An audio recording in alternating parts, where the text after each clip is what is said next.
হ্যাঁ তুমি ঢাকা যাও না আমি ঢাকা যাবো না। কে যাবা না তুমি? আমি বাড়িতে যাবো, ঢাকা যাবো তোমার সংসার। এই বসেন, আপনি বসেন।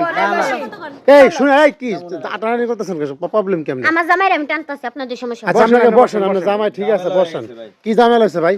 আরে ভাই এই মহিলা তো কইতেছে যে পোলারে বিয়া করছে, পরন কি সমস্যা কি? বিয়া করে এখন এই পোলা তো অন্য মহিলার মাইনা নিতেছে না। এই মহিলা হিন্দু আর এই পোলা হচ্ছে মুসলমান। আচ্ছা দাঁড়ান, এই আপনি আসছেন কোন জায়গা থেকে?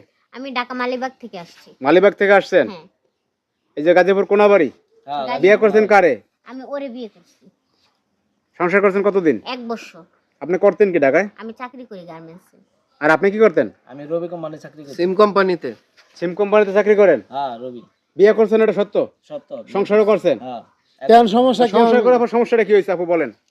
সংসার করার পরে সমস্যা কিছু হয় নাই। ও বলছে ও তুমি তোমার ধর্মে থাকবা, আমি আমার ধর্মে থাকবো। তো আমি এই সত্য মাইনা নিয়ে বিয়ে করছি। এখন 1 বছর সংসার করার পরে হঠাৎ করে ওর বাড়ি থেকে ফোন গেছে, কইতেছে যে আমার বাড়িতে তো সমস্যা হয়েছে, আমার 1 সপ্তাহের জন্য বাড়িতে যাইতে হইবে। আমি কই তাইলে যাও। হ্যাঁ। ও মা বাড়িতে আইছে 1 সপ্তাহের কথা কই, এখন 2 মাস পার হয়ে গেছে, এখন আমার কাছে যায় এখন ঢাকা যায় না? না। খোঁজ খবর রাখে না? না খোঁজ খবর তো দূরের কথা, একদিন ফোনও দেয় না। এরপর আপনি খুঁজে মুজে গাজীপুর কোনাবাড়ি আসছেন। হ্যাঁ।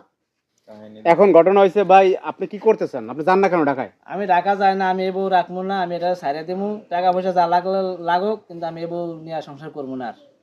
সন্তানাদি নিয়েছেন আপনারা? না না, সন্তান দিয়ে নেই না। আচ্ছা শোনেন, এই যে আপনার টাকা পয়সা দিয়ে দেবে, আপনি আর একটা বিয়ে শাদী করে নেন। এই আপনারা মেয়েদের কি মনে করেন আমার জীবন যা নষ্ট করছে, জীবন কোনো মূল্য নাই? তাহলে আপনি ভাই, মুসলমান এখন হয়ে যান, তাহলে বাড়িতে আইছি, সমস্যা। গণ্যমান্য ব্যক্তিরা, এলাকার লোকজন আমার বকা বাইতে কথা আছে, ওকে হিন্দু মেয়েরা তুই কিভাবে সংসার করছ, কেন তুই হিন্দু মেয়ে বিয়া করলি? আচ্ছা বিয়ে করার সময় কি আপনি বলছিলেন যে দুজন দুই ধর্মে থাকবেন, এক ধর্মে তখন আসবেন? বলছিলাম, তখন বিয়া করে লাইছি, আগে টাকা কতটা বলে লাইছি, এই সময় তখন বলছেন যে দুজন দুই ধর্ম পালন করবেন, সমস্যা নাই। সমস্যা নেই। এখন বাড়ি আসছেন, গ্রামের লোক বলতেছে এখন সমস্যা ফিল করতেছেন, হ্যাঁ, এখন সমস্যা ফিল করতে আছি। এখন সংসার করবেন না, না, এখন সিদ্ধান্ত নিয়েছেন? হ্যাঁ, এখন সংসার করব। এখন তো বিশাল ঝামেলা কোন দি। কথা হইলেই না। আপনি মুসলমান হয়ে যান, তাহলে সমস্যার সমাধান হয়ে যাবে। আমি মুসলমান হবো না, ও হিন্দু হবে। এই, এটা কি সম্ভব নাকি? আপনি হিন্দু হবেন? দাঁড়ান, আপনি হিন্দু হবেন? না, না, আমি হিন্দু মনে আর হ্যাঁ, না মুসলমান কিভাবে ভাই হয়ে- মুসলমান থেকে কোনোদিন হিন্দু আর ভাই তো মুসলমান, হ্যাঁ কিভাবে হইব হিন্দু? হ্যাঁ মুসলমান হয়ে কিন্তু হ্যাঁ হইতে পারে, একটা সম্ভব, কিন্তু হ্যাঁ ইচ্ছা করে হইতাছে না। আমি ওই মনে, আমি তো ওরে বলছি যে এটা হলো দেখো- গায়ের জোরের কথা আর কি। এই গাইস দূরের কথা কি? হ্যাঁ জোর বিয়ে করছে তখন বুঝা নাই? আপনি এত চিল্লায়েন না, ছিল মানে কি করব?